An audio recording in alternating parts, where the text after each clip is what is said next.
দেশ জুড়ে high alert. Jammu কাশ্মীরে ট্যুরিস্ট স্পটে বড়সড় হামলা করল জঙ্গিরা। সেখানে ঘুরতে যাওয়া অন্তত 25 জনের মৃত্যু হয়েছে। স্থানীয় সূত্রে সংখ্যাটা 30-এরও বেশি। পর্যটকদের নাম পরিচয় শুনেও নাকি গুলি চালিয়েছিল দুষ্কৃতীরা। ভয়ঙ্কর অভিজ্ঞতা শোনালেন পর্যটকেরা।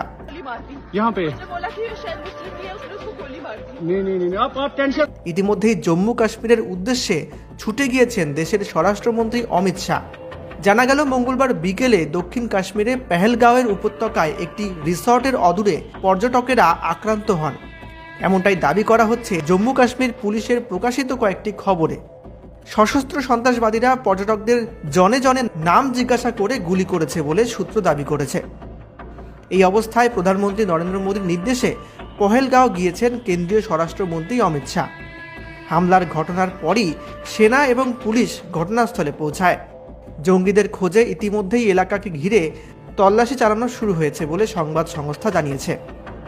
এদিকে এই নিয়ে রাষ্ট্রপতি দ্রৌপদী মুর্মু থেকে শুরু করে প্রধানমন্ত্রী মোদী এবং জম্মু কাশ্মীরের মুখ্যমন্ত্রী ঘটনার তীব্র নিন্দা জানিয়েছেন।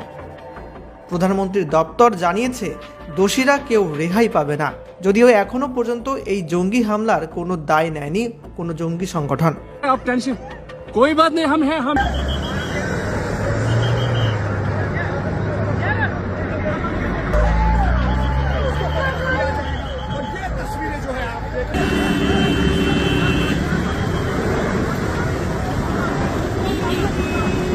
मेरा नाम उमर है। पहलगाम में इस वक्त हूँ, परेशानी की हालत में हूँ। अंदाजा नहीं कितना परेशान है हम, कितना नुकसान हुआ, ये सब के लिए नुकसान है। पहले इंसानी जो जाने चले गई, इनका बड़ा दुख है हमें। हम खुद परेशान है, हमें समझ में नहीं आ रहा है हम कहाँ पे। हमारे गेस्ट भी परेशान है, हम भी परेशान है। हाँ, गलत हुआ, ऐसा नहीं होना चाहिए। गलत हुआ, बहुत गलत हुआ।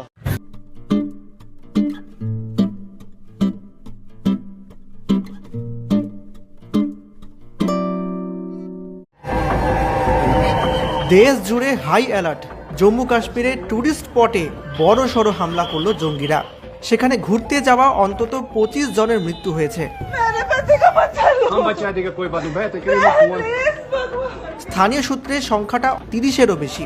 পর্যটকদের নাম পরিচয় শুনেও নাকি গুলি চালিয়েছিল দুষ্কৃতীরা। ভয়ঙ্কর অভিজ্ঞতা শোনালেন পর্যটকেরা।